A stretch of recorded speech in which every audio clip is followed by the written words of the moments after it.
मेरा नाम अवंतिका है। मैं अपनी माँ के साथ हरियाणा में रहती थी। मेरा इस दुनिया में मेरी माँ के अलावा कोई भी नहीं है। मेरी माँ ही एक ऐसी औरत है जिन्होंने बचपन से लेकर अब तक मेरा साथ दिया, मेरा ख्याल रखा, वरना मेरे पिता ने सारी जिंदगी मेरा और मेरी माँ का जीना दुश्वार कर दिया था। मेरी माँ की शादी हरियाणा के ही रहने वाले संजीव कपूर से हुई थी, जो बदकिस्मती से मेरे पिता थे, जिन्होंने कभी ना तो मेरी माँ को अपनी पत्नी के रूप में एक्सेप्ट किया था और ना ही मुझे बेटी के रूप में एक्सेप्ट किया था। सुना है कि हर माता पिता के लिए अपनी औलाद सबसे ज़्यादा प्यारी होती है। कुछ लोग ऐसे होते हैं जिन्हें भले ही किसी रिश्ते से मोहब्बत ना हो, लेकिन अपनी औलाद से बेहद मोहब्बत होती है। लेकिन मेरा मानना है कि ऐसा बिल्कुल भी सच नहीं है, क्योंकि मेरे पिता की भी तो मैं औलाद थी। उन्होंने क्यों मुझे कभी प्यार की नज़र से नहीं देखा। जिस दिन से मेरी माँ उनके घर में विदा होकर आई थी, उसी दिन से मेरे पिता ने उनकी ज़िंदगी को नर्क बना दिया था।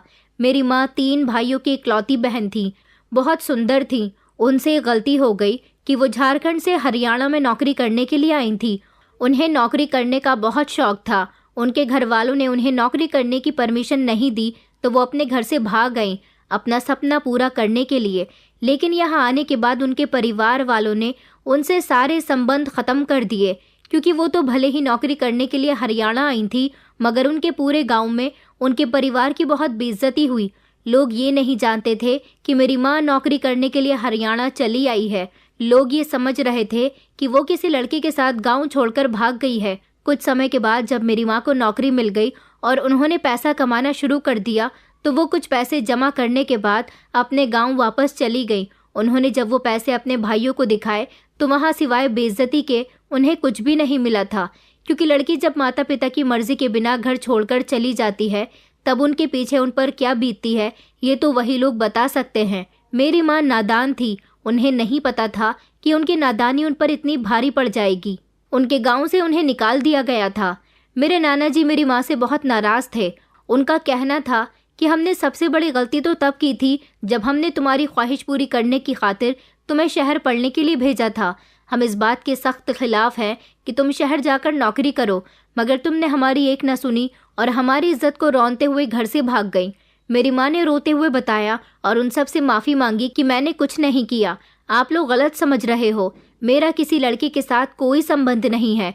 मैं किसी के साथ शादी करने के लिए नहीं भागी थी, बल्कि मैं अपना सपना पूरा करने के लिए भागी थी। देखिए, मेरी नौकरी लग गई है और आपकी बेटी पैसा कमाने लगी है।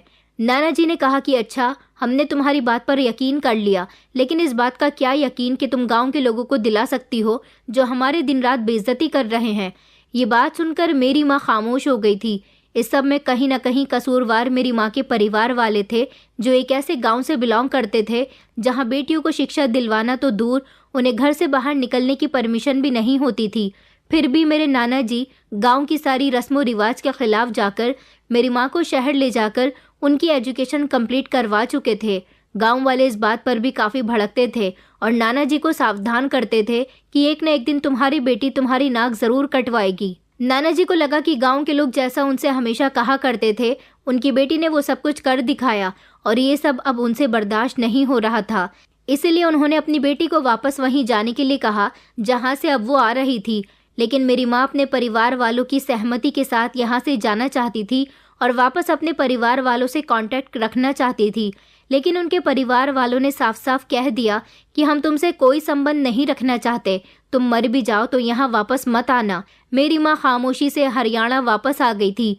वो यहाँ नौकरी करने लगी थी, लेकिन अब उनको नौकरी करने में वो मज़ा नहीं आ रहा था जो मज़ा उन्हें ये सोचकर नौकरी करने में आ रहा था कि वो नौकरी करते करते जब काफ़ी पैसा इकट्ठा कर लेंगी और वो पैसे अपने परिवार वालों के हाथ पर जाकर रखेंगी, तो वो लोग उन्हें एक्सेप्ट कर लेंगे। लेकिन उनकी सोच ज़ाया हो चुकी थी। एक दिन मेरी माँ का सामना एक ऐसे इंसान से हुआ जो उनके साथ ही नौकरी करता था। वो थे मेरे पिता संजीव कपूर। मेरी माँ को मन ही मन मेरे पापा अच्छे लगने लगे थे और वो उनसे मोहब्बत करने लगी थी। एक दिन उन्होंने अपनी मोहब्बत का इजहार उनसे कर दिया था। मेरी माँ उसी कंपनी में बड़ी पोस्ट पर थी, जबकि पापा एक मामूली सी पोस्ट पर मामूली सी सैलरी पर काम किया करते थे। उन्होंने मेरी माँ का प्रपोजल एक्सेप्ट तो कर लिया था, लेकिन उनकी एक शर्त थी। उन्होंने कहा कि मैं जानता हूँ कि तुम इस शहर में अकेली हो, तुम्हारा ना कोई दोस्त है ना कोई रिश्तेदार है, तुम अकेली रहती हो। मैं तुम्हें सहारा देने के लिए तैयार हूँ, तुमसे शादी करने के लिए भी तैयार हूँ, लेकिन बदले में मुझे तुम्हारी पोस्ट चाहिए। माँ ये सब सुनकर काफ़ी परेशान हुई थी, लेकिन फिर उन्होंने सोचा कि जब मेरे पापा उनको सहारा देने के लिए तैयार हैं, उन्हें किसी मर्द का सहारा मिल जाएगा तो उनका ख्याल रखेगा, उनके सुख दुख का साथी बनेगा, तो फिर उन्हें इस नौकरी की कोई ज़रूरत नहीं होगी। इसीलिए उन्होंने कंपनी के मालिक से बात करके अपनी पोस्ट अपने होने वाले पति को दिलवा दी थी और कुछ समय के बाद ही उन दोनों की शादी हो गई। माँ ने नौकरी करना छोड़ दिया था क्योंकि पापा ने उनको बोल दिया था कि मैं तुमसे कभी नौकरी नहीं करवाऊंगा, अब मैं कमाया करूंगा और तुम घर में रहोगी। पापा कभी इस दुनिया में उनकी 2 बहनों के अलावा कोई नहीं था। उनकी दोनों बहनों की शादी हो चुकी थी और वो अपने ससुराल में बिजी थी। मेरी माँ उनके छोटे से घर में विदा होकर आ गई थी। बस उसी दिन से पापा ने मेरी माँ की जिंदगी को बर्बाद करना शुरू कर दिया था। मेरी माँ और पापा की मुलाकात सिर्फ 1 महीने में हुई थी और इस 1 महीने में ही मेरी माँ को पापा से प्यार हो गया था और बात शादी तक आ गई थी। 1 महीने में कोई भला किसी को क्या और कैसे जान सकता है। मेरी माँ ने दोबारा से एक और गलती कर दी थी, जिसमें उन्होंने बहुत ही जल्दबाजी का फैसला किया था। शादी की पहली रात ही पापा शराब पीकर आ गए थे। दरअसल मेरे पापा ने अपनी जिंदगी का बहुत बड़ा हिस्सा अकेले और अपने माता पिता के बिना गुजारा था, इसलिए वो हर तरह की अय्याशी किया करते थे। जब वो शराब पीकर मेरी माँ के सामने आए तो ये सच्चाई उनको अच्छी नहीं लगी थी। उनका इस बात पर झगड़ा हो गया था, जिसकी वजह से माँ उन्हें अपने नज़दीक तक नहीं आने दे रही थी।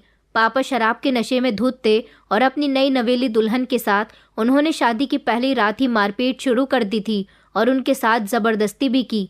शादी की पहली रात ही जब मेरी माँ को अपने पति की हकीकत के बारे में पता चला तो वो बहुत रोई थी, लेकिन फिर क्या हो सकता था। उन्होंने सोचा कि शायद आने वाले समय में उनके पति सुधर जाएं, संभल जाएं, मगर ऐसा न हो सका। जब तक मेरे पापा होश में रहते तब तक बिल्कुल ठीक बात किया करते थे और तब तक उनका बिहेवियर भी माँ के साथ बिल्कुल ठीक होता था। लेकिन जैसे ही रात को वो ऑफिस से आने के बाद घर में दाखिल होते थे तो पूरे घर में शराब की बू बस जाती थी, जो मेरी माँ को बिल्कुल भी पसंद नहीं थी और इस बात पर उन दोनों का ही झगड़ा होता था। माँ कहती थी कि तुम शराब क्यों पीते हो, और पापा नशे की हालत में मेरी माँ को गालियाँ देते थे, उनको मारते पीटते थे। बस इसी तरह से मेरी माँ की ज़िंदगी गुजरने लगी। वो चाहती तो उसी समय पापा को छोड़कर अपनी ज़िंदगी आगे बढ़ा सकती थी, लेकिन उन्होंने सोचा कि अब वो शादी के बंधन में बंध चुकी हैं, उनकी नौकरी भी हाथ से जा चुकी है, दूसरी जगह नौकरी करने में उन्हें काफ़ी समय लगेगा। शुरू के कुछ दिनों तक तो उनकी सहेली ने उनका साथ दिया था जब वो यहाँ नौकरी करने के लिए आई थी, लेकिन अब उनकी शादी हो चुकी थी, इसलिए उनके दोस्त ने उन्हें सहारा देना छोड़ दिया। मगर किसी को ये नहीं पता था कि मेरी माँ ने शादी करके कितनी बड़ी गलती कर दी है। मेरी माँ जो भी काम कर रही थी वो गलत हो रहा था, इसलिए उन्होंने सोचा कि अब वो आगे कोई ऐसा कदम नहीं उठाएंगी जिससे उन्हें और ज़्यादा मुश्किलों का सामना करना पड़े। जैसा भी हो रहा है उन्होंने होने दिया। शादी के कुछ दिनों बाद जल्द ही उन्हें माँ बनने की खुशखबरी मिल गई थी।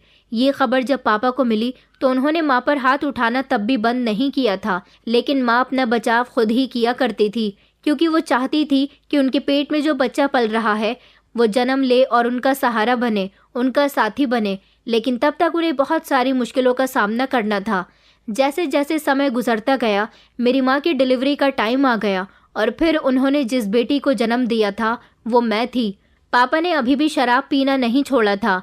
वो मेरी माँ पर छोटी छोटी बातों पर हाथ उठाया करते थे, उनको घर खर्च के लिए पैसे नहीं देते थे, उन्हें घर से बाहर जाने नहीं देते थे। उन्होंने अपने इस छोटे से घर में उनको कैद करके रख लिया था और उनके साथ जैसा मन करता वैसा किया करते थे। मेरी माँ ने मुझे बड़ी मुश्किल से पाल पोस कर जैसे तैसे 3 साल का कर दिया था। मेरे पापा को मुझसे भी कोई मोहब्बत नहीं थी। उन्होंने कभी मुझे प्यार से अपनी गोद में नहीं लिया था। मैं जब उनके पास जाती तो वो मुझे धकेल दिया करते थे। उन्हें सिर्फ अपना आप ही पसंद था। लेकिन पापा ने शराब पीकर अपने आप को काफ़ी हद तक बेकार कर लिया था। अब उनके शरीर के अंग काफ़ी हद तक ख़राब हो चुके थे। उन्होंने अपनी नौकरी भी खो दी थी और फिर जब वो बीमार रहने लगे तो उनकी बीमारी के लिए माँ के पास इतने पैसे नहीं थे कि वो उनका इलाज करवाती। इसलिए पापा इस दुनिया को छोड़कर चले गए और अब हम माँ बेटी एक दूसरे के लिए ही बचे थे। पापा के मरने के बाद माँ को एक तरह की आज़ादी मिल गई थी। माँ ने दोबारा से नौकरी करनी शुरू कर दी थी। वो मुझे अपने साथ ऑफिस लेकर चली जाया करती थी और फिर इसी तरह उन्होंने मुझे जवान किया। पैसों की कमी होने की वजह से मैं स्कूल नहीं जा सकी थी, मगर मेरी माँ मुझे घर में पढ़ाया करती थी, इसलिए मुझसे पढ़ना लिखना आता था। हम दोनों माँ बेटी वक्त और हालात की बहुत सताई हुई थी। मेरी माँ को बहुत सारे लोगों ने तंग किया था। मैं जैसे जैसे जवान होती गई अपनी माँ की तरह सुंदर हो गई थी। मैंने अपनी माँ को जिन हालात में देखा था, मैं नहीं चाहती थी कि ऐसे ही हालातों का सामना मुझे भी करना पड़े। मैं अपनी माँ की पूरी ज़िंदगी के बारे में जानती थी, इसलिए अब मुझे भी अपनी ज़िंदगी को आगे बढ़ाने के लिए कुछ ना कुछ तो करना ही था। मेरी माँ, जिनकी अब उम्र हो चुकी थी, लेकिन फिर भी वो मेरी और अपनी खातिर पैसा कमा रही थी। मुझे उनको देखकर बहुत अफसोस होता था। जिसने अच्छी बेटी बनने की पूरी कोशिश की थी, अपने गांव का नाम रोशन करने की कोशिश की थी, लेकिन उसे गांव से भी बदनामी मिली। जो शादी करने के बाद एक सुकून की ज़िंदगी चाहती थी, लेकिन शादी के बाद भी उन्हें सुकून नहीं मिल सका। मगर मैंने सोच लिया था कि मैं अपनी माँ को वो सुकून देकर रहूंगी जो उनको कहीं नहीं मिल सका। अब मेरी माँ बीमार रहने लगी थी। मैंने एक दिन माँ से कहा, माँ, मैं कहीं नौकरी कर लूँगी, अब मैं आपको इस तरह मेहनत करते हुए नहीं देख सकती। माँ कहने लगी कि बेटा, तुम पढ़ी लिखी भी नहीं हो, तुम्हें भला कौन नौकरी देगा। मैंने कहा, मैं कहीं भी नौकरी ढूंढ लूँगी, किसी स्कूल में साफ सफाई का काम कर लूँगी, लेकिन आपको अब मेहनत नहीं करने दूँगी। मेरी माँ बीमार रहने की वजह से अब खुद भी थक चुकी थी। उन्होंने मुझे एक मौका दिया और मैंने इस मौके का पूरा फ़ायदा उठाया। मैं भले ही पढ़ी लिखी नहीं थी, लेकिन बाहर की दुनिया के बारे में अच्छी तरह से जानती थी। आजकल की लड़कियां लड़कों को अपने प्यार के जाल में बहुत अच्छी तरह से फंसा लेती हैं। मैंने सोचा कि मैं क्यों नहीं ऐसा कर लेती। मेरे पास कोई हुनर नहीं है, लेकिन ऊपर वाले ने मुझे अच्छी शक्ल दी है। इस अच्छी शक्ल का मुझे फ़ायदा उठाना चाहिए। वैसे भी हम माँ बेटी को ये समाज काफ़ी बुरा भला कहता था। हमारे सर पर किसी मर्द का साया नहीं था। इस बात का लोग अच्छी तरह से फ़ायदा उठाते थे। किसी ने हमारी कभी कोई मदद नहीं की थी, तो फिर इस समाज की मुझे क्या फिक्र करनी। कुछ दिनों तक के लिए तो मैंने एक स्कूल में साफ सफाई की नौकरी करनी शुरू कर दी थी, क्योंकि अभी तक मुझे कोई ऐसा मुर्गा नहीं मिला था जो मेरे जाल में फंस सके। मैंने अपनी ज़िंदगी में बहुत सारी ऐसी लड़कियां देखी थी जो अपनी ज़िंदगी बड़े ही सुकून और आराम से गुजार रही थी। मैं भी अपनी ज़िंदगी से गरीबी को ख़त्म कर देना चाहती थी और अपनी माँ और अपनी ज़िंदगी को ऐसे गुजारना चाहती थी। मुझे स्कूल में नौकरी करते हुए कई दिन गुजर गए थे, लेकिन अभी तक कोई ऐसा अमीर इंसान मेरी नज़र में नहीं आया था जिसको मैं अपने प्यार के जाल में फंसा सकूं। मैं देखती थी कि स्कूल में बच्चों को लेने के लिए जो पेरेंट्स आते थे, उनमें से बहुत सी लेडीज़ होती थी जो अच्छे कपड़े पहनकर आती थी। वो अमीर घर की होती थी। उनको देख देख कर मेरा दिल ललचाया करता था कि मैं भी अच्छे कपड़े पहना करूं, लेकिन मेरे पास तो इतने पैसे ही नहीं थे कि मैं अपनी माँ का इलाज करती या अपने शौक़ पूरे करती।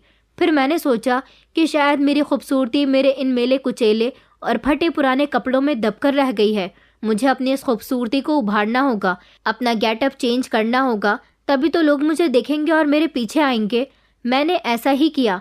महीना पूरा होते ही जब मुझे मेरे काम की सैलरी दी गई, तो मैंने सबसे पहले बाजार जाकर उन पैसों से अपने लिए अच्छे कपड़े खरीदे थे, थोड़ा मेकअप खरीदा था और अच्छे जूते खरीदे थे जिनको पहनकर मैं सुंदर लग सकूं। मुझे स्कूल से लगभग 5,000 रुपये मिले थे और उन 5,000 की मैंने मामूली सी शॉपिंग कर ली थी। बाद में मेरे पास 1,000 रुपये बचे, तो मैंने पार्लर जाकर उनसे अपने बालों की कटिंग करवाई थी।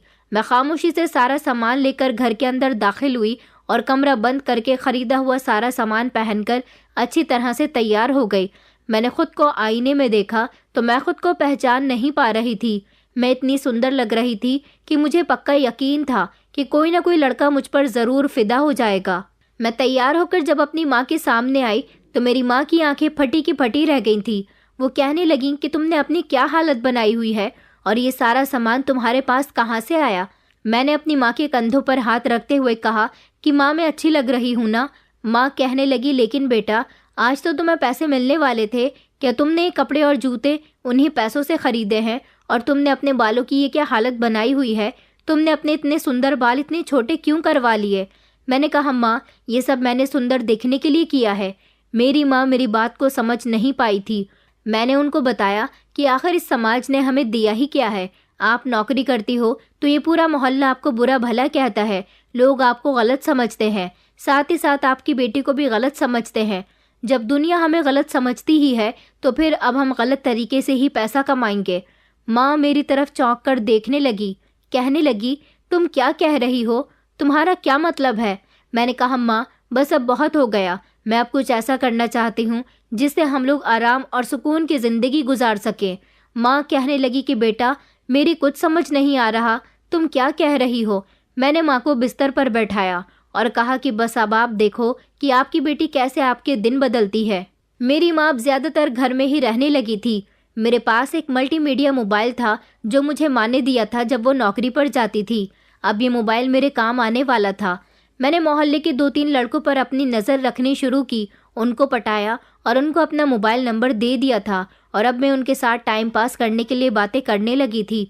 अगर मुझे कोई लड़का मिलने के लिए बुलाता तो मैं वही कपड़े पहनकर चली जाती थी। इस तरह मैं उनसे खूब प्यार भरी बातें करती और उनसे अच्छे अच्छे गिफ्ट बटोरती थी। उन्हें अपनी गरीबी का रोना रोकर उनसे पैसे भी ले लिया करती थी। मेरी सुंदरता को देखकर आसानी से लड़के मेरे खूबसूरती के दीवाने हो गए थे।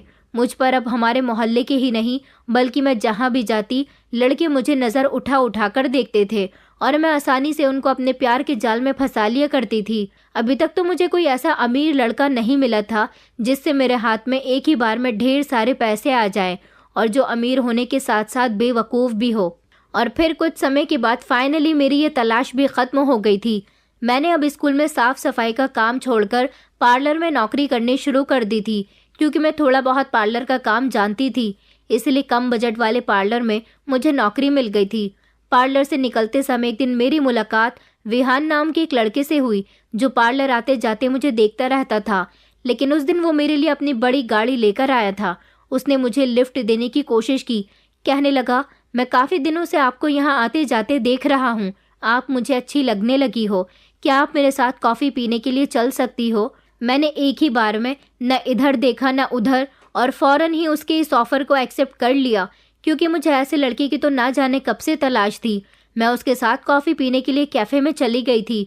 वहाँ हम दोनों के बीच ढेर सारी बातें हुई। मुझे तो पता भी नहीं था कि कई दिनों से वो मेरी खूबसूरती के पीछे दीवाना था। मुझे यहाँ पार्लर से निकलते बढ़ते देखता रहता था और कई दिनों से मुझसे बात करने की कोशिश कर रहा था। मैं अब उसके अफेयर में आ चुकी थी, मगर वो बड़ा ही कंजूस लड़का था, मुझ पर कोई खर्च करता ही नहीं था। मैंने उस पर ब्रेक लगा लिया और आइंदा के लिए समझदारी करने का फैसला किया। विहान के साथ कुछ दिन अफेयर में रहने के बाद ही मैं समझ चुकी थी कि वो कितना बेवकूफ़ है, लेकिन अमीर है। वो अपने पिता का बड़ा बेटा था। उसके पास रिश्तों के नाम पर सिर्फ एक छोटे भाई के अलावा कोई नहीं था। माँ भी इस दुनिया को छोड़कर जा चुकी थी। उसका छोटा भाई लंदन में पढ़ाई करने के लिए गया हुआ था।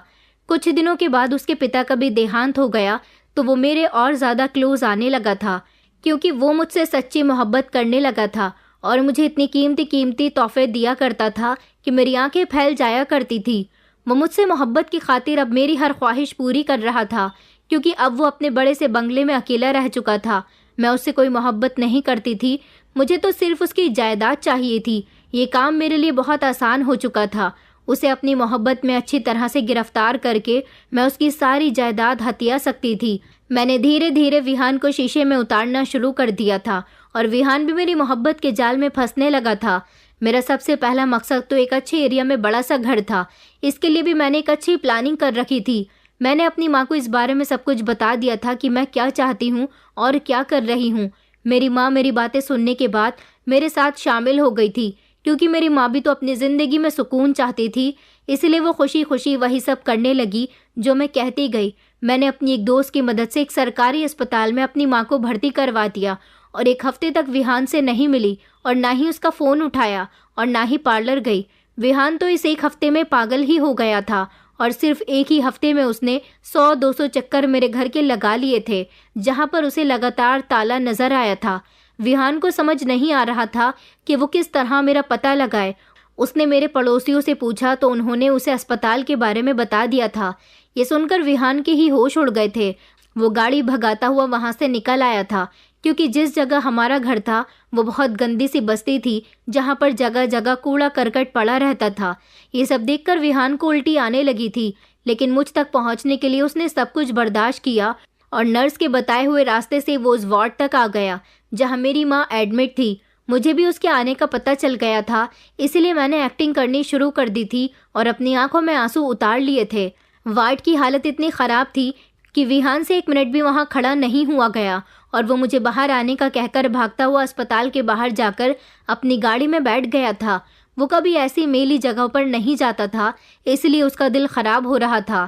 थोड़ी देर बाद मैं उसके पास गई। वो मुझे देखकर बेचैनी से कहने लगा कि मैं कितने दिनों से तुम्हें फ़ोन कर रहा हूँ, तुम्हारा नंबर बंद जा रहा है। ये सब क्या है अवंतिका? मैं तुमसे बहुत मोहब्बत करता हूँ, तुम्हारे बिना नहीं रह सकता। तुम्हें नहीं पता कि मैंने तुम्हें कहाँ कहाँ तलाश नहीं किया। उसके शब्दों में बेचैनी महसूस करके मेरा दिल मुस्कुराने लगा था। मैंने रोते हुए उससे कहा, तुम जानते हो मेरा घर इतनी गंदी जगह में है तो मैं तो इस चीज़ की आदी हो चुकी हूँ, लेकिन मेरी माँ बूढ़ी हो रही है। वहाँ गंदगी से फैलने वाली बीमारियों की चपेट में मेरी माँ आ गई है, इसीलिए फ़ौरन उन्हें अस्पताल ले आई। विहान ने कहा कि अवंतिका, तुम इस बारे में मुझे भी तो बता सकती थी या एक कॉल ही कर देती। वो अभी तक बेचैनी से मुझे देख रहा था। उसने पूरे 1 हफ्ते से मुझे नहीं देखा था। मैंने कहा, कैसे करती आपको फ़ोन? माँ के इलाज के लिए मेरे पास पैसे नहीं थे। वैसे भी मेरे पास एक छोटा सा मल्टीमीडिया मोबाइल था।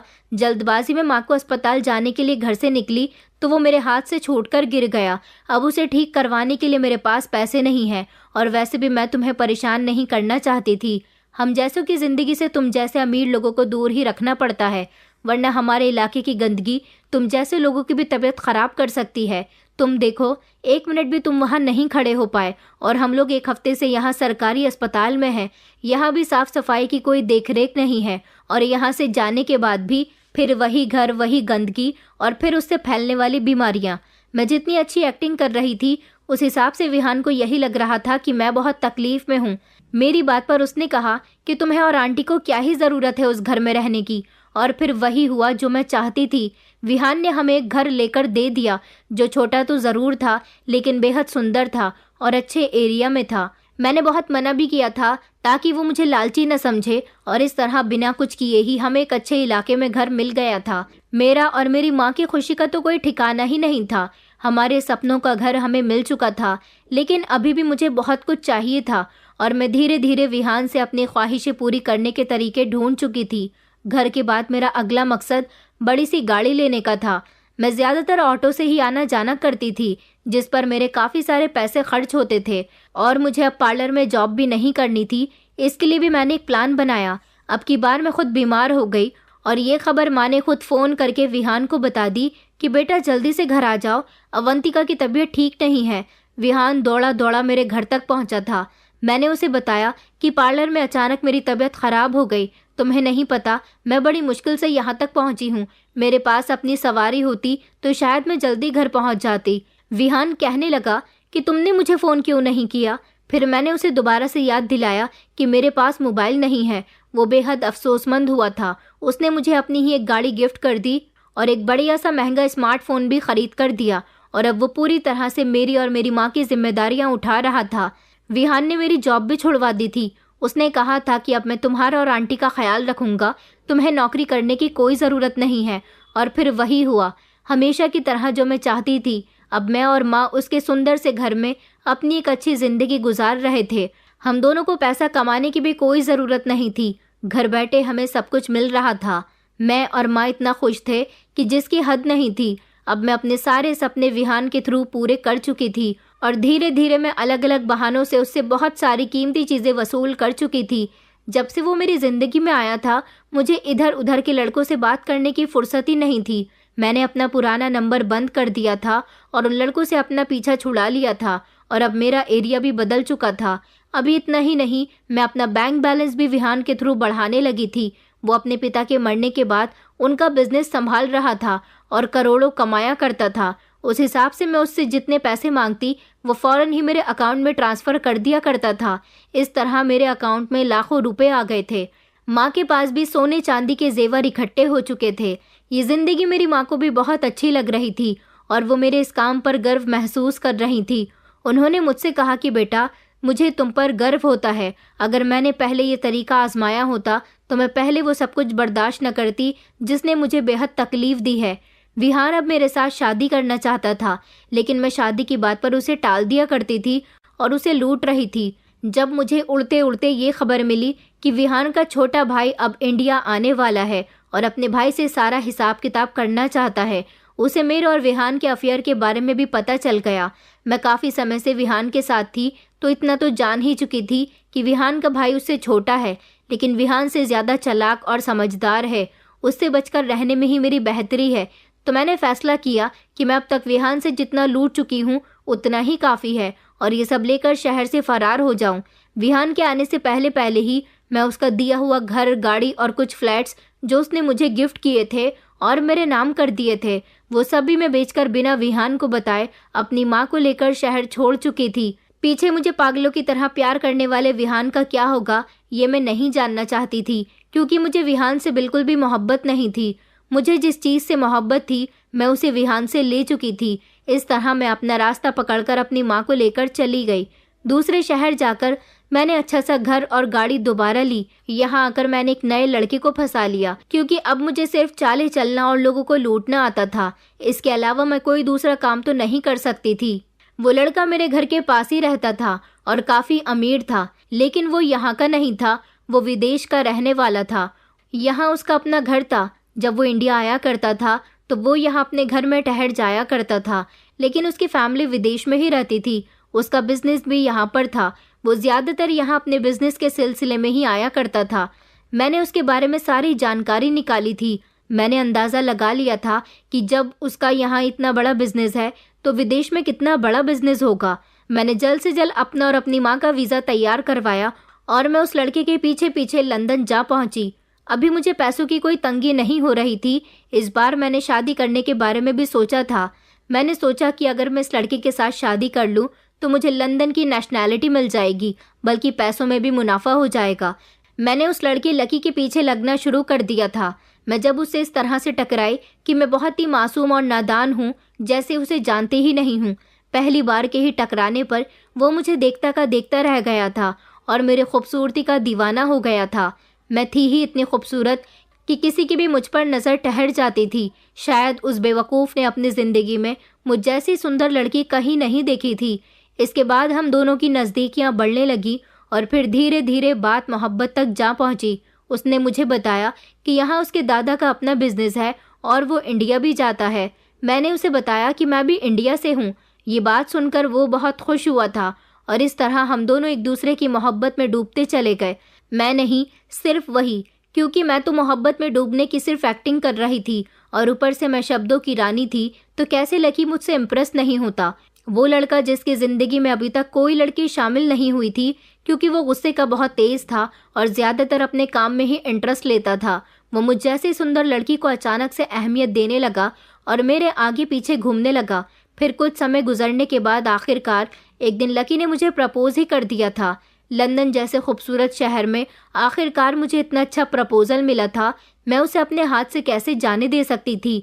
लकी ने मेरे बारे में अपनी फैमिली वालों को बता दिया था और फिर इस तरह वो लोग इस रिश्ते के लिए राज़ी हो गए और मेरी शादी लकी के साथ लंदन में बड़ी ही धूमधाम के साथ हुई थी। मैं तो देखती रह गई थी। मुझे अपनी किस्मत पर विश्वास नहीं हो रहा था। मुझसे शादी के बाद तो जैसे मेरी किस्मत ही खुल गई थी। मैं अपने साथ अपनी ससुराल माँ को भी लेकर आ गई थी। लकी अपने पेरेंट्स का इकलौता बेटा था। मैंने सोच लिया था कि मैं इस घर में आ तो गई हूँ, कुछ समय के बाद ये घर और लकी का सारा बिजनेस मैं अपने और अपनी माँ के नाम करवा लूँगी। मेरा खूबसूरत चेहरा जब मुझे यहाँ तक लेकर आ सकता है तो लकी को बर्बाद भी कर सकता है।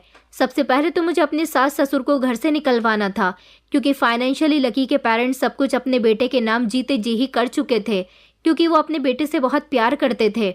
अब वैसे भी उन लोगों का इस घर में कुछ नहीं था। मैंने धीरे धीरे लकी के माता पिता के खिलाफ उसको भड़काना शुरू कर दिया। इस काम में मेरी माँ ने मेरा बहुत साथ दिया था। मैंने धीरे धीरे लकी से उसका सब कुछ छीन लिया, उसके माता पिता को भी उसकी ज़िंदगी से निकाल दिया। मैंने उसके दिमाग में डाल दिया था कि तुम्हारे पिता तुम्हारे घर से निकलने के बाद मुझसे तुम्हारी बुराइयां करते हैं, मुझे इस घर में बहुत सताते हैं। मेरी लाचार और बेबस एक्टिंग पर उसने यकीन कर लिया था और अपने इस बड़े से बंगले से उन्हें निकालकर एक छोटे से घर में भेज दिया था। अब इस बड़े से बंगले पर और लकी की एक एक चीज़ पर मेरा और मेरी माँ का कब्जा हो गया था। अब बारी आ गई थी लकी को अपनी ज़िंदगी से निकालने की। मैंने लकी के लिए भी एक बहुत ही ज़बरदस्त प्लान बनाया था। उससे उसकी सारी जायदाद हथियाने के लिए मैंने उसको एक रात इतनी शराब पिला दी थी कि नशे की हालत में मैंने उससे जो कहा वो वैसा ही करता गया उसके सारे प्रॉपर्टी के पेपर्स पर मैंने उससे साइन ले लिए थे और इस तरह उसकी सारी प्रॉपर्टी मेरे नाम हो गई। लेकिन मैं नहीं चाहती थी कि इस बारे में लकी को पता चल जाए। मुझे कुछ भी करके रातों रात उसका सब कुछ यहाँ से बेचकर वापस इंडिया फरार होना था। मैं लगभग 2-3 दिन तक लकी को नशे के इंजेक्शन देती रही ताकि वो जाग न सके और लगातार बेहोशी रहे, क्योंकि मुझे डर था कि उसे होश आने के बाद याद ना आ जाए कि जब वो ड्रिंक कर रहा था तो मैंने उससे किसी पेपर्स पर साइन लिए थे। मैंने रातों रात ही उसकी जितनी भी जायदाद थी वो सभी लंदन में ही बेच दी थी और सारे पैसे अपने अकाउंट में ट्रांसफ़र होने के बाद मैं माँ के साथ फ़ौरन ही इंडिया के लिए रवाना हो रही थी और मैंने लकी को बेहोशी की हालत में ही छोड़ दिया था। और इस तरह मैं अपनी माँ को लेकर लंदन से इंडिया आई और इंडिया आने के बाद यहाँ आकर मैंने अपने अकाउंट का इस्तेमाल किया तो मेरे पैरों तले से ज़मीन निकल गई थी कि मेरा पूरा अकाउंट खाली हो चुका था और मेरा अकाउंट चल ही नहीं रहा था। ये सब क्या हो गया था? इस बारे में मैंने अपनी माँ को बताया तो वो भी बहुत घबरा गई थी, पागल हो गई थी, क्योंकि मैं ज़्यादातर पैसे अपने अकाउंट में ही रखती थी। जितने पैसे मेरे पास थे उनसे मैंने रेंट पर एक घर ले लिया, लेकिन मेरा अकाउंट बंद हो गया था, उससे कोई भी लेन देन नहीं हो रहा था। मेरी समझ नहीं आ रहा था कि मैं क्या करूं। मैं परेशान हो गई थी और घर में इधर से उधर टहल रही थी जब रात के समय अचानक मेरे घर का दरवाज़ा बजने लगा। जैसे ही मैंने दरवाज़ा खोला तो ये देखकर मैं दंग रह गई कि दरवाजे पर पुलिस खड़ी हुई थी और पुलिस को देखकर मैं घबरा गई कि ना जाने क्यों मेरे कदम पीछे की तरफ जाने लगे। वो लेडीज़ पुलिस थी जिन्होंने मुझे पकड़ लिया और मेरी माँ को भी। मैंने कहा, मुझे छोड़ो, आखिर ये हो क्या रहा है? मुझे किस जुर्म में अरेस्ट किया जा रहा है? उन्होंने कहा, क्योंकि तुम्हारे खिलाफ कंप्लेंट दर्ज की गई है। मैंने कहा, कंप्लेंट किसने करवाई? तो तभी घर के अंदर लकी और विहान दाखिल हुए, जो मेरे सामने अपने दोनों हाथ बांधकर खड़े हो गए थे। मैंने चौंक कर कहा, लकी तुम और विहान तुम? विहान मेरे सामने आया, जिसकी आंखों में मुझे खून खौलता हुआ साफ नजर आ रहा था। मैं सब समझ गई थी कि ये दोनों आपस में मिले हुए हैं, लेकिन पूरी बात क्या है ये मैं समझ नहीं पा रही थी। विहान ने मेरा मुंह पकड़ लिया, जिस पर मेरी माँ चिल्ला उठी, छोड़ो मेरी बेटी को। इतने में ही विहान ने चिल्लाकर कहा कि खामोश हो जाओ, तुम्हें पता है कि तुम्हारी बेटी ने मेरे साथ क्या खेल खेला है? अरे तुम्हें इस बारे में कैसे पता नहीं होगा, क्योंकि तुम दोनों माँ बेटी इस काम में मिली हुई हो। मैं तुम्हारी बेटी से बहुत मोहब्बत करता था, इसने मेरी फीलिंग्स को हर्ट किया, मुझे छोड़कर चली गई। मैंने इसकी खातिर क्या नहीं किया? तुम्हें क्या लगा था कि तुम्हारे जाने के बाद मैं खामोश बैठ जाऊंगा? मैं तुमसे बहुत मोहब्बत करता था। मैंने तुम्हें हर तरफ तलाश करने की कोशिश की। मैंने तुम्हारे पुराने मोहल्ले जाकर वहाँ लोगों से तुम्हारे बारे में इन्फॉर्मेशन इकट्ठी की तो मुझे पता चला कि वहाँ के लोग तो तुम्हें बहुत गलत समझते हैं और कहते हैं कि तुम बहुत बिगड़ी हुई हो, और तुम्हारी माँ भी, और तुम्हारा पिता शराबी था। लोगों के मुंह से तुम्हारे बारे में ऐसी बातें सुनकर मैं समझ गया था कि तुम मुझे छोड़कर जा चुकी हो। मुझे छोड़कर ही नहीं बल्कि मुझे लूट कर जा चुकी हो। इसीलिए मैंने एक फैसला किया। क्या तुमने इसे नहीं पहचाना? ये मेरा छोटा भाई लकी है। मैंने अपने भाई को तुम्हारे बारे में सब कुछ बता दिया और फिर तुम्हारे बारे में पता लगाया कि तुम कहाँ हो। तुम्हें क्या लगता है कि सिर्फ तुम चालाक हो? मैं तुमसे कई गुना चालाक हूँ। तुमने भले ही मुझे छोड़ दिया था, मुझे लूट कर चली गई थी। मुझे जब पता चला कि तुम दूसरे शहर जा चुकी हो, वहाँ मैंने खुद अपने छोटे भाई को तुम्हारे पीछे लगाया ताकि तुम उसे देखकर उस पर डोरे डालने शुरू कर दो। जानबूझकर उसे तुम्हारे मोहल्ले में रहने के लिए भेजा, जहाँ तुमने अपने लिए नया बंगला खरीदा था। लेकिन लकी की पढ़ाई में दिक्कत हो रही थी, इसलिए वो लंदन चला गया। मैं जानता था कि तुम भी अमीर लड़का देखकर उसके पीछे पीछे लंदन ज़रूर जाओगी। जब तुम वहाँ चली गई, तुमने लकी के साथ वही किया जिसकी मुझे उम्मीद थी। तुमने उसे अपने प्यार के जाल में फंसा लिया। मगर तुम्हें क्या लगा कि तुम लकी को बेवकूफ़ बना रही थी? हम दोनों मिलकर तुम्हें बेवकूफ़ बना रहे थे। लकी के माता पिता वो लोग एक्टर हैं जिन पर इल्ज़ाम लगाकर तुमने लकी को उनसे अलग कर दिया, और जिस घर में तुम रह रही थी वो रेंट पर लिया हुआ बंगला था।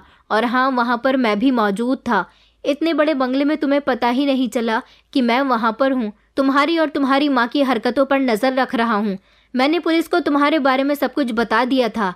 पुलिस का कहना था कि तुम्हारा अकाउंट इंडिया का है, इसलिए तुम्हारे अकाउंट पर कार्यवाही तभी की जाएगी जब तुम इंडिया आ जाओगी। इसलिए जैसा जैसा तुम करती गई वैसा वैसा सब कुछ पॉसिबल होता गया, और फिर तुम यहाँ आ गई। तुम्हें नहीं पता कि तुम्हारी पासबुक और बैंक अकाउंट की सारी डिटेल मैंने तुम्हारे सामान से चुरा ली और वो सब पुलिस को दे दी। तभी तो तुम्हारा बैंक अकाउंट बंद कर दिया गया। ये बात कहकर विहान और लकी हंसने लगे थे। विहान ने झटके से मेरा मुंह छोड़ा और कहने लगा कि तुम्हें क्या लगता था कि मैं तुमसे बहुत मोहब्बत करता हूँ? हाँ, मैं तुमसे बहुत मोहब्बत करता था, लेकिन अब मैं सिर्फ तुमसे नफरत करता हूँ और तुमसे बदला लेने का मेरे पास एक यही सॉल्यूशन था। तुमने जो कुछ भी मुझसे छीना, मेरे साथ किया, वो सब कुछ मैंने सूद समेत तुमसे वापस कर लिया। मैं तो हैरान रह गई थी कि इन दोनों भाइयों ने मुझे कितनी अच्छी तरह से बेवकूफ़ बनाया था। माँ और मैं ज़ोर ज़ोर से चिल्ला रहे थे, लेकिन पुलिस ने कहा कि अब तुम जेल चलो और जेल जाकर प्लानिंग करना कि अब आगे किस लड़के को फंसाना है। मैं अपनी किस्मत पर हैरान रह गई थी। इस सब से ये साबित होता है कि लालच बुरी बला है। मैंने अपने खूबसूरत चेहरों से जिन भी लड़कों को लूटा था, उन सब का सिला मुझे इस तरह से मिला। विहान सच में मुझसे बहुत प्यार करता था और लकी से मेरी शादी भी झूठी हुई थी। मुझे नहीं पता था कि मुझे फंसाने के लिए इन लोगों ने इतना लंबा चौड़ा जाल फैलाया था। लकी कोई और नहीं बल्कि विहान का भाई था। अगर ये बात मुझे पहले ही पता चल जाती तो शायद आज मैं जेल में अपनी ज़िंदगी ना गुजार रही होती। लालच इंसान के दिल को खोखला कर देता है और उसकी अकल पर पर्दा डाल देता है। आज मेरी वजह से मेरी माँ भी मेरे साथ सज़ा भुगत रही है। दोस्तों, उम्मीद करती हूँ आपको हमारी कहानी पसंद आई होगी। कहानी पसंद आई है तो वीडियो को लाइक करें, चैनल पर नए हैं तो चैनल को सब्सक्राइब करें और हाँ, नोटिफिकेशन बेल को ज़रूर दबाएं ताकि अगली अपडेट सबसे पहले आपको मिले।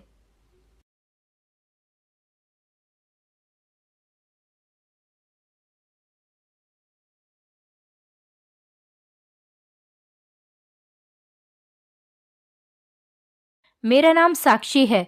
मेरे साथ एक ऐसा हादसा हुआ था जिसको याद करके आज भी मेरे रोंगटे खड़े हो जाते हैं। मैं सोच भी नहीं सकती थी कि एक दिन मेरी जवानी जेल की काल कोठरी में गुजर जाएगी। ये जिंदगी इंसान को कहाँ से कहाँ ले आती है। मैं जेल में क्यों जा रही हूँ, ये बात तो मैं आप लोगों को बाद में बताऊंगी कि मेरा क्या जुर्म है जिसकी वजह से मैं 25 साल की उम्र में ही जेल चली गई। लेकिन फिलहाल मैं आपको जेल के अंदर की कहानी सुनाना चाहती हूँ, जो भयानक, होश उड़ा देने वाली और दिल दहला देने वाली और इंसान के शरीर से जान निकालकर फेंक देने वाली कहानी है। जेल में जाते हुए मेरे सर पर एक बड़ा सा बोझ आ पड़ा था, जो शायद यहाँ के हालात की वजह से था। मैंने इस जेल के बारे में बहुत खतरनाक और भयानक बातें सुनी हुई थी, मगर मैं ये नहीं जानती थी कि एक दिन मैं भी इसी जेल में आ जाऊंगी, कि मेरे साथ भी वही सब कुछ हो जाएगा जिसका शिकार यहाँ पर पहले से ही 2 लड़कियां और 2 औरतें हो चुकी थीं। इन्हीं लोगों और इन्हीं औरतों में से एक थी जिन्होंने जेल में होने वाले इस पाप की कहानी की शुरुआत की थी। वो मेरे लिए सबसे खतरनाक रात थी, जब मैं जेल की काल कोठरी में बैठी अपने नसीब पर बुरी तरह से रो रही थी और अपनी जिंदगी को कोस रही थी। तभी अचानक मुझे किसी के भारी कदमों से चलने की आवाज़ सुनाई दी। मेरे तो जैसे रोंगटे ही खड़े हो गए थे और मैं बुरी तरह से डर गई थी। मैं नहीं जानती थी कि आने वाला इंसान कौन है।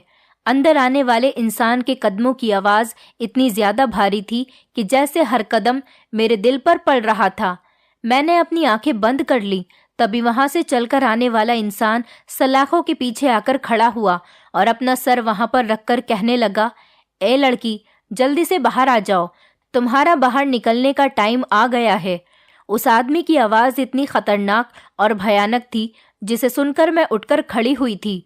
मैं किसी कठपुतली की तरह खड़ी हो गई थी, क्योंकि मैं जानती थी कि यहाँ पर हुक्म ना मानने की सज़ा सिर्फ और सिर्फ अपनी ज़बान में दी जाती है।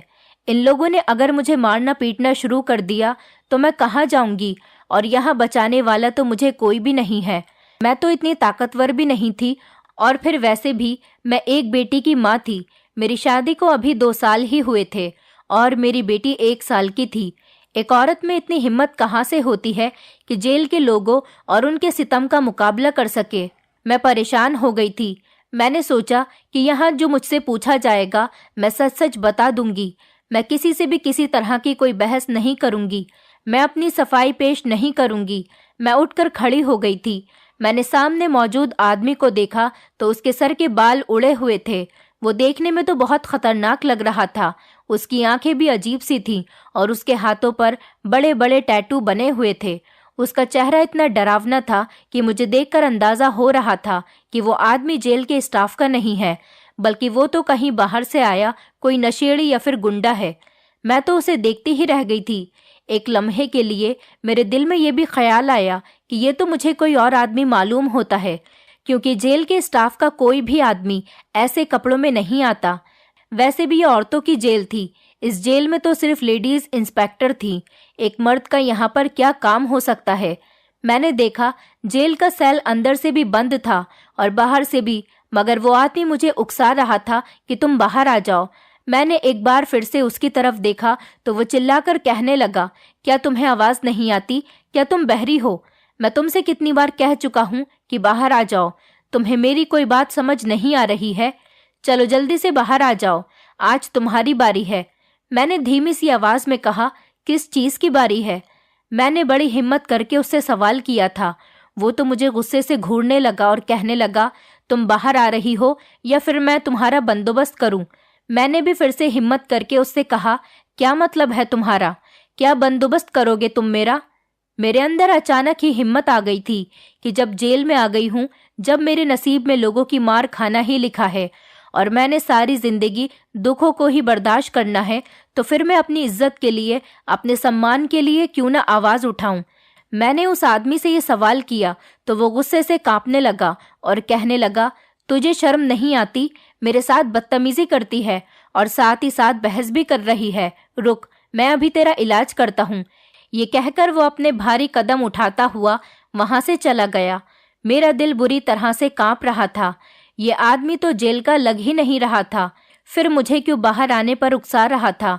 मुझे बड़ी परेशानी हो रही थी।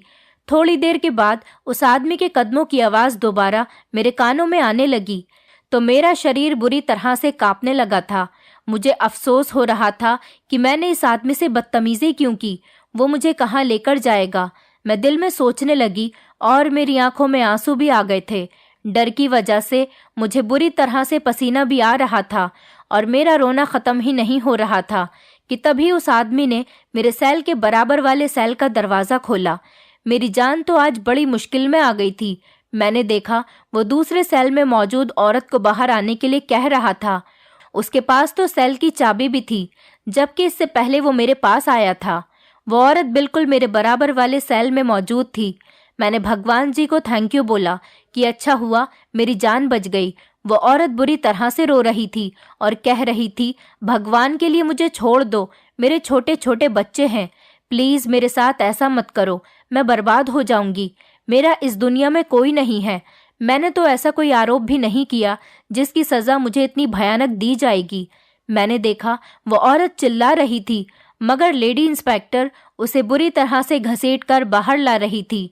जबकि उसके ज्यादा रोने पर लेडी कांस्टेबल ने उसके मुंह पर एक दो थप्पड़ भी मार दिए थे। मुझे उस बेचारी पर बहुत तरस आ रहा था। लेडी कांस्टेबल उसे जेल से घसीट कर बाहर ले आई और उसको उस आदमी के हवाले कर रही थी। उस आदमी ने बड़ी शातिराना मुस्कुराहट के साथ मेरे सेल की तरफ देखा और कहने लगा कि तू कब तक बचेगी, एक दिन मैं तुझे भी अपने साथ ले जाऊंगा।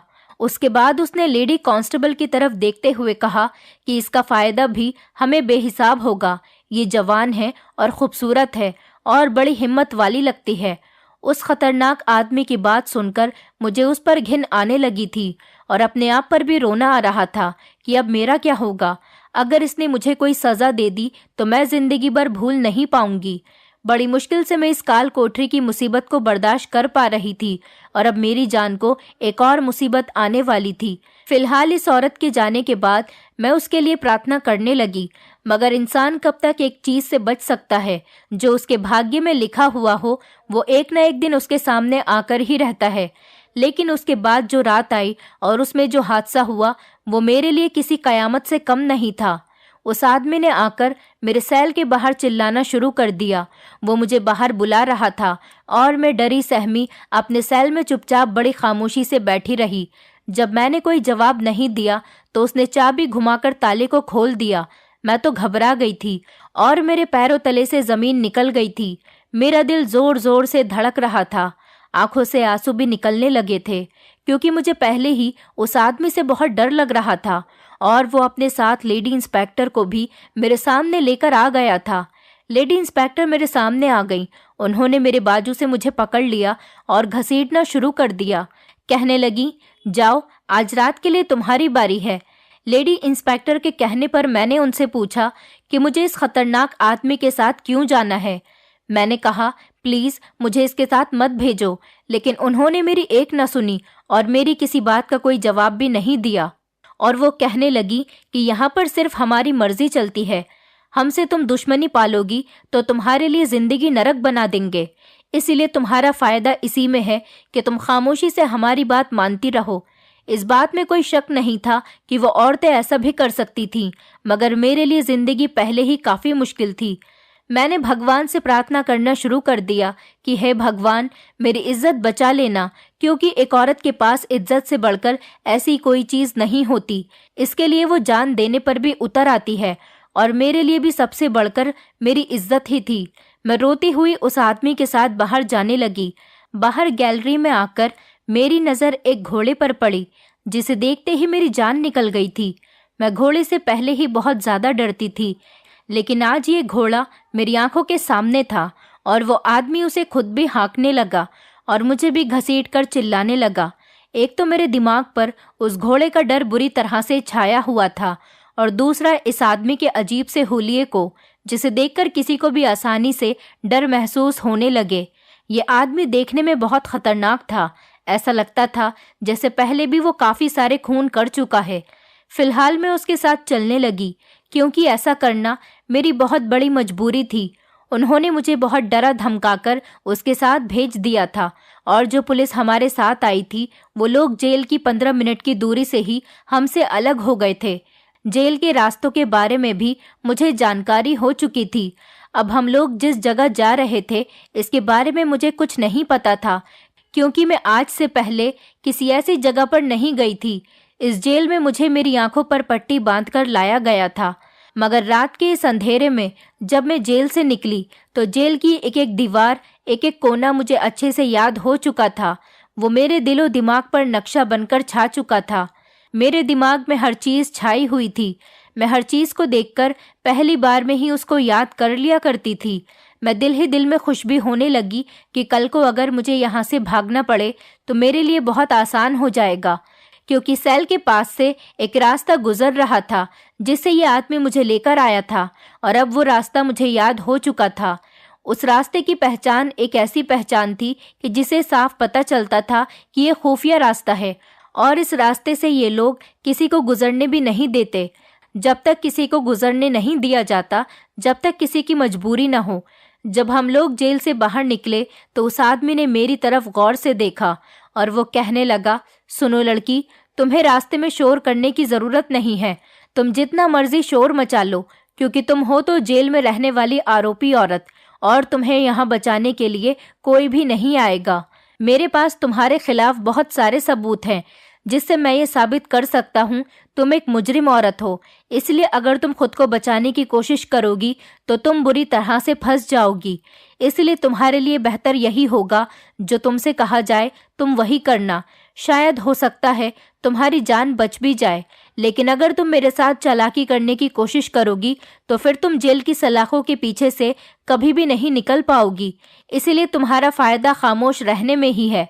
मैंने उसकी बातें सुनकर हाँ में सिर हिला दिया, और मैंने उससे वादा किया कि मैं सारे रास्ते किसी तरह का कोई शोर नहीं मचाऊंगी।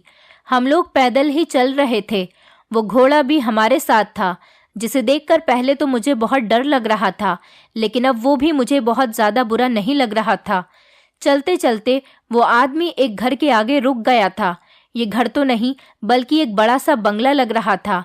घर बहुत ही ज़्यादा खूबसूरत था, लेकिन घर को देखकर लग ही नहीं रहा था कि इसके अंदर घोड़े भी होंगे।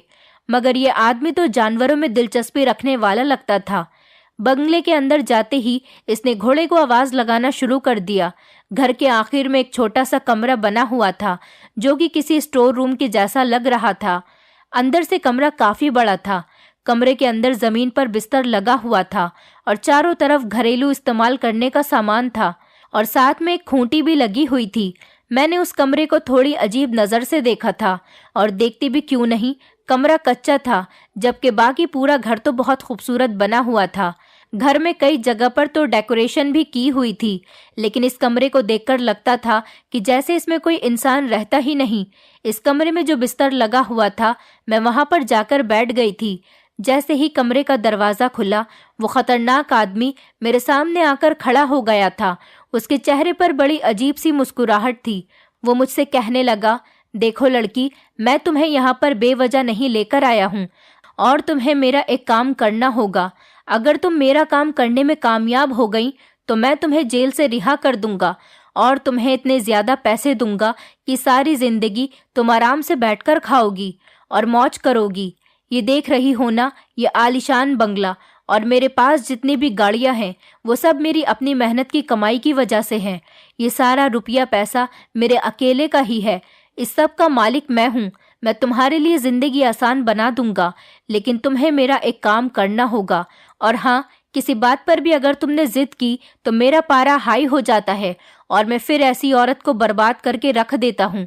मैं तुम्हारे साथ ऐसा करूंगा, तुम किसी को मुंह दिखाने के काबिल नहीं बचोगी। तुम्हारे न ही बच्चे पैदा होंगे और न ही कभी तुम्हारी शादी होगी। अगर तुम कुंवारी हो तो तुम बिना शादी के ही रह जाओगी और अगर तुम शादीशुदा हो तो तुम बे औलाद हो जाओगी। वो आदमी मुझे धमका रहा था, ऐसी बातें करके मुझे बुरी तरह से डरा रहा था। मुझे अपनी छोटी सी बेटी की बहुत याद आ रही थी। मुझे उसकी फिक्र हो रही थी। उसको याद करके मेरी आंखों में आंसू आने लगे थे। तो वो चिल्लाकर कहने लगा, ज्यादा नौटंकी करने की जरूरत नहीं है। तुमसे मैं जितना कहता हूँ तुम उतना ही करो। अब बिस्तर पर लेट जाओ और अपनी आंखें बंद रखना। इधर उधर देखने की या यहाँ से भागने की जरूरत नहीं है। अगर तुमने ऐसा भी कुछ करने की कोशिश की तो तुम नहीं जानती हो तुम्हारे साथ क्या किया जाएगा। तुम यहाँ पर सुकून से रहो। तुम्हें यहाँ पर खाना, पहनने के लिए कपड़ा और सुकून भरी जिंदगी, हर चीज दी जाएगी। तुम्हें जिसमें फायदा हो तुम वही करो। बस मेरे साथ दुश्मनी करके तुम सबसे बड़े नुकसान में पहुंच जाओगी। ये कहकर वो बाहर चला गया था। उसने मुझे मेरी आंखें बंद रखने के लिए कहा था और मैंने वैसा ही किया। मैंने अपनी आंखों पर अपना दुपट्टा बांध लिया और उसके कहने के मुताबिक ही काम कर रही थी। मुझे कुछ भी दिखाई नहीं दे रहा था। अब मेरी आंखों के सामने पूरी तरह से अंधेरा छा गया था। मुझे सिर्फ आवाजें सुनाई दे रही थीं, कुछ नजर नहीं आ रहा था। थोड़ी देर के बाद कमरे का दरवाजा खोलने की आवाज आई। मैं उस आदमी के भारी कदमों की आवाज को अच्छी तरह से पहचान चुकी थी। उसने कमरे का दरवाजा खोला था। साथ ही घोड़े की आवाज ने भी मुझे चौंकाकर रख दिया था। मैं दिल ही दिल में सोचने लगी थी कि यह आदमी इस घोड़े को मेरे कमरे में क्यों लेकर आ रहा है। आखिर एक घोड़े का कमरे में क्या काम। घोड़ा भी एक काले रंग का था, जिसकी आंखों को देखकर लगता था कि जैसे वो मुझे खा जाएगा। उसके अंदर तो मुझे हैवान नजर आता था। मैं चुपचाप बड़ी खामोशी से अपने अंदर हिम्मत बांध के वहां पर लेटी रही। उसने घोड़े के गले में बंधी रस्सी को खूंटी से बांध दिया था और फिर वो वहां से चला गया था। डर के मारे मेरा तो बुरा हाल हो रहा था। मैं समझ सकती थी कि आज रात मुझे यहाँ नींद नहीं आएगी। जाहिर सी बात है, आपके साथ कमरे में अगर कोई घोड़ा बंधा हुआ हो और आप एक ऐसी जगह पर हो जिसे आपने पहले ना कभी देखा हो और ना इस जगह के बारे में सुना हो, तो आपको ऐसी जगह पर नींद कैसे आ सकती है। वैसे भी मुझे घोड़ों से बहुत डर लगता था और उस घोड़े ने चिल्लाना शुरू कर दिया था। मैं आंखें बंद करने की कोशिश कर रही थी। मैं लगातार भगवान से प्रार्थना कर रही थी कि बस जल्दी से सुबह हो जाए और ये वक्त किसी भी तरह से गुजर जाए। यहाँ से बेहतर तो मैं अपने जेल के सेल में थी। कम से कम वहां पर मेरे साथ घोड़ों को तो नहीं बांधा गया था। अब तो वो जेल भी मुझे स्वर्ग की जितना याद आ रहा था। थोड़ी देर के बाद कमरे का दरवाजा खुद से खुल गया और कमरे में एक अजीब सी बदबू फैल गई थी। वो बदबू इतनी अजीब थी कि मेरे दिमाग पर हावी हो गई थी। मुझे चक्कर आने से महसूस हो रहे थे और थोड़ी ही देर के बाद अपने होशो हवास खो चुकी थी। उसके बाद मुझे नहीं पता कि मेरे साथ क्या हुआ। जब मेरी आंख खुली तो शायद सुबह का टाइम हो चुका था। मैं बुरी तरह से हड़बड़ाकर उठ गई थी। मेरे सामने तो घोड़ा मौजूद नहीं था। अब कमरा साफ सुथरा भी था। ये देखकर मुझे बड़ी हैरत हुई थी कि मैं इस कमरे में मौजूद ही नहीं थी। मैं खुद को हैरत से देखने लगी। जब मैं इस घर में आई थी तो वो आदमी मुझे एक स्टोर रूम के जैसे कमरे में लेकर आया था। मुझे खूब याद है कि मेरे साथ घोड़े को भी कमरे में ही बंद कर दिया गया था, लेकिन ये तो एक नया ही कमरा था। मैं एक दूसरे कमरे में बैठी हुई थी। मुझे बहुत गुस्सा आ रहा था। मुझे याद आने लगा कि कमरे में फैली उस अजीब सी बदबू को सूंघते ही मेरे होश उड़ गए थे और मेरे दिमाग ने काम करना बंद कर दिया था। मुझे उस खतरनाक आदमी पर बहुत गुस्सा आ रहा था। मगर फिर कमरे का दरवाज़ा खुला और एक बहुत ही खूबसूरत सी लड़की कमरे के अंदर आई थी। वो लड़की लगभग 15 साल की होगी। वो लड़की इस कदर खुश हो रही थी कि उसे देखकर तो मैं अपनी परेशानियां ही भूल गई थी। मैंने उस लड़की से कहा कि बेटा, तुम कौन हो? मैंने जब उससे पूछा तो वो मेरे पास आकर बैठ गई थी। लड़की देखने में बहुत खुश नजर आ रही थी, बल्कि मुझे उसके सामने बैठकर अजीब सी शर्मिंदगी महसूस हो रही थी, क्योंकि पूरी रात एक घोड़े के साथ कमरे में बंद होकर मेरे तो जैसे पूरे शरीर से बदबू आ रही थी। मुझे अपना आप बहुत बुरा लग रहा था। उस लड़की ने मुझसे कहा कि आप यहीं पर बैठो, मैं आपके लिए खाना लेकर आती हूँ, बल्कि आप जाकर पहले बाथरूम में नहा लो, उसके बाद मैं आपके लिए खाना लाऊंगी। मैंने सोचा कि ठीक कह रही है, पहले मैं नहा धोकर फ्रेश हो जाती हूँ ताकि मेरे अंदर से वो बुरी बदबू भी निकल जाए। ये कहकर वो मेरे कमरे से निकल गई थी और मैं बाथरूम में नहाने के लिए चली गई थी। जब तक वो आई, मैं फ्रेश होकर सामने बेड पर बैठ चुकी थी। उसने बड़े खूबसूरत तरीके से और अच्छे तरीके से मुझे नाश्ता सर्व किया। मैं नाश्ता करते हुए सोच रही थी कि कहीं मैं कोई सपना तो नहीं देख रही हूँ। मैंने खुद को हल्का सा नोच कर देखा। मुझे यकीन आ गया था कि ये सब कुछ सच है, लेकिन उस बदबू वाले कमरे में, इस खूबसूरत और आलीशान कमरे में बैठकर मुझे बहुत ही अजीब लग रहा था। ऐसा लगता था कि कोई चमत्कार हुआ है जो मैं उस जगह से निकलकर यहाँ आ बैठी हूँ। उस लड़की ने मुझसे पूछा, क्या हुआ है? आप कुछ परेशान नजर आ रही हैं। वो लड़की बार बार मुझसे कोई ना कोई सवाल किए जा रही थी कि आप कौन हो और कहाँ से आई हो। उसके सवालात को इग्नोर करते हुए मैंने उससे पूछा कि तुमने मुझे कब और कैसे देखा? उसने कहा कि आप तो इस कमरे में सोई हुई थी और ये मेरा घर है। मैं इस घर में अपने डैडी के साथ और अपने चाचा जी के साथ रहती हूँ, लेकिन मैंने आपको यहाँ पर पहली बार देखा है। मुझे आपके बारे में जानने में बहुत इंटरेस्ट आ रहा था। मुझे मेरे डैडी ने कहा था कि मैं यहाँ आकर आपका ख्याल रखूं। मैंने उस लड़की से पूछा कि तुम्हारे डैडी का नाम क्या है? तो उसने मुझे बताया कि मेरे डैडी का नाम राहुल सिंघानिया है। मैंने उससे कहा, अच्छा, तुम्हारे डैडी का नाम राहुल सिंघानिया है और तुम्हारे डैडी की उम्र कितनी है? वो इस सवाल का जवाब नहीं दे पाई थी। उसे अपने डैडी की उम्र के बारे में नहीं पता था। जो भी बातें वो कर रही थी वो तो सिर्फ मासूमियत में ही कर रही थी। वो भी मेरे साथ खूब बातें कर रही थी। मैंने उससे और भी बातें पूछने की कोशिश की, मगर उसे तो कुछ पता ही नहीं था। तभी बाहर से भारी कदम और पुलिस के सायरन की आवाजें भी आने लगी थी। ये सुनकर मैं डर गई थी और मेरा शरीर बुरी तरह से कांप रहा था। तभी वो खतरनाक आदमी अंदर आया। उसका हुलिया बिल्कुल वैसा ही था जैसा मैंने उसे जेल में देखा था। वो लड़की जो वहां पर बैठी हुई थी, उस आदमी को देखकर वो भी डर गई थी, मगर एक तरफ होकर सहम गई थी और उसने अपनी आंखें झुका ली थी। वो एक कोने में बैठ गई थी। उसके मुंह से एक शब्द भी नहीं निकल रहा था। वो आदमी अंदर आया और कहने लगा, तुमने तो मुझे खुश कर दिया है, मेरा काम पूरा हो गया। तुम्हें पुलिस वापस लेने के लिए आ गई है, लेकिन तुम फिक्र मत करो, मैं तुम्हें जल्दी ही जेल से रिहा करवा दूंगा। तुम मेरे लिए बहुत खुशकिस्मत साबित हुई हो। ये कहकर वो वहां से चला गया। इतने में पुलिस की गाड़ियां आ गई थी।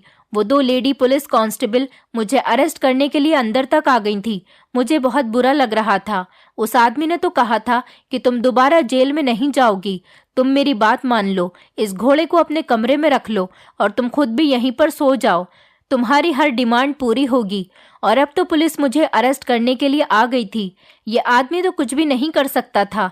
ये तो सिर्फ और सिर्फ मुझे अपने काम के लिए बहला रहा था और मुझे इम्प्रेस करने की कोशिश कर रहा था। मैं अपने दिमाग में यही सब बातें सोच रही थी कि तभी लेडी कांस्टेबल ने मेरे हाथ में हथकड़ी पहना दी।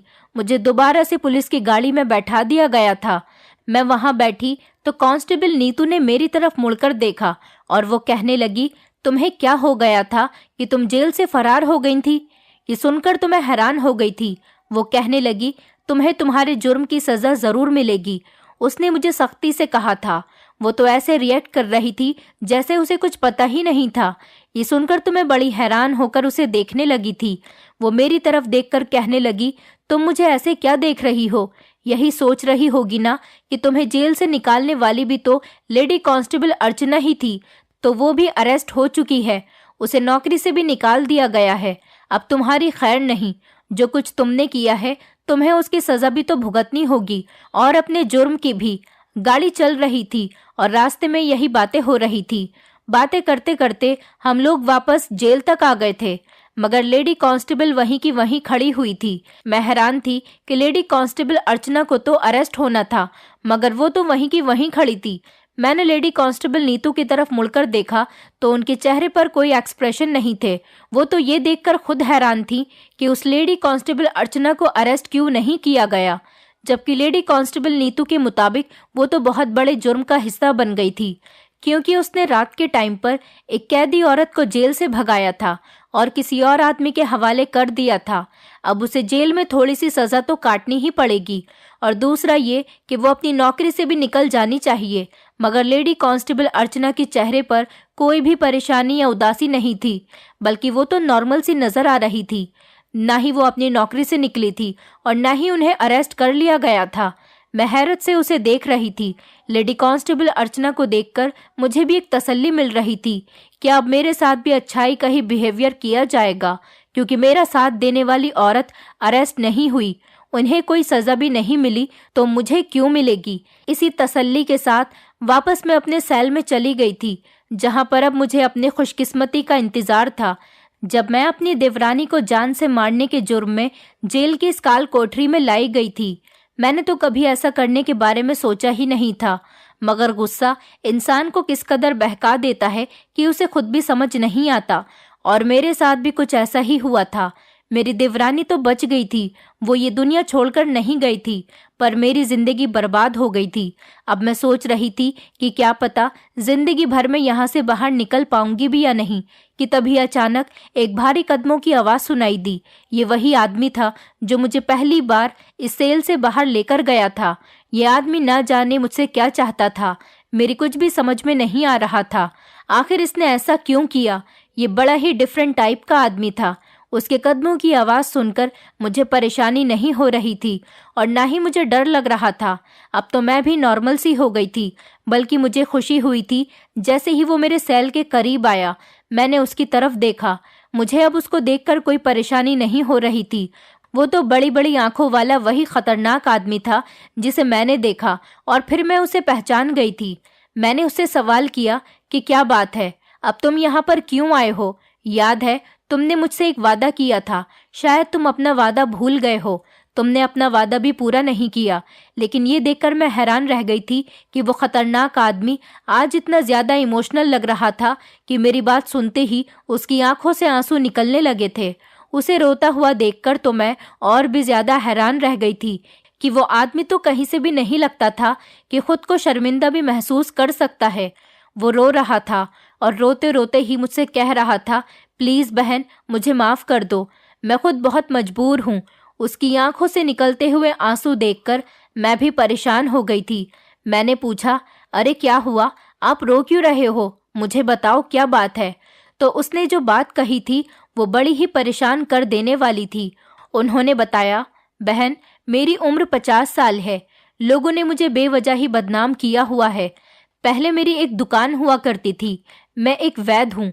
मैं बांझ औरतों का इलाज किया करता था और मेरे पास बांझ औरतें ज्यादा तादाद में आती थीं। मेरा इलाज करने से वो औरतें प्रेग्नेंट हो जाती थीं। बस यही सब करते करते मैं अमीर होता चला गया। मेरा नाम लोगों में फेमस हो गया कि मैं बांझ औरतों का इलाज करता हूँ और वो मेरे इलाज से प्रेग्नेंट हो जाती हैं। वो तो भगवान की कृपा थी और मेरे हाथ में चमत्कार था, और धीरे धीरे मेरे हाथ से ये चमत्कार कम होता चला गया। इसके बाद मेरे साथ जो हुआ मैं तुम्हें बता नहीं सकता। जैसे जैसे मेरी दवाइयों की खबर लोगों तक पहुंचने लगी और लोगों ने ये खबर पुलिस तक पहुंचा दी, हमारे इलाके के बड़े डीआईजी साहब तक ये खबर पहुंच गई थी। ये खबर सुनने के बाद उन्होंने मुझे पर्सनली मिलने के लिए बुलाया। उन्होंने मुझसे कहा कि तुम्हें मेरी बेटी का इलाज करना होगा। मेरी एक 15 साल की बेटी है, उसमें कोई बहुत बड़ी बीमारी है जिसका कोई इलाज नहीं। बाहर से तो मेरी बेटी देखने में बहुत सेहतमंद नजर आती है, मगर उसकी जिंदगी के सिर्फ 2-3 साल ही रह गए। डॉक्टर के कहने के मुताबिक वो कभी ठीक नहीं हो पाएगी। डीआईजी साहब ने तो मेरी जिंदगी दुश्वार कर दी थी। उन्होंने मुझसे कहा कि तुमने अगर मेरी बेटी का इलाज नहीं किया तो मैं तुम्हें जिंदा गाड़ दूंगा और सारे शहर में तुम्हें इतना बदनाम कर दूंगा कि तुम कहीं मुंह दिखाने के काबिल नहीं बचोगे। अब बताओ भला मैं ऐसा कौन सा चमत्कार करूं जिससे उनकी बेटी ठीक हो जाए। जब एक वेद के सर पर बंदूक रख दी जाए उसके बाद वो क्या कर सकता है।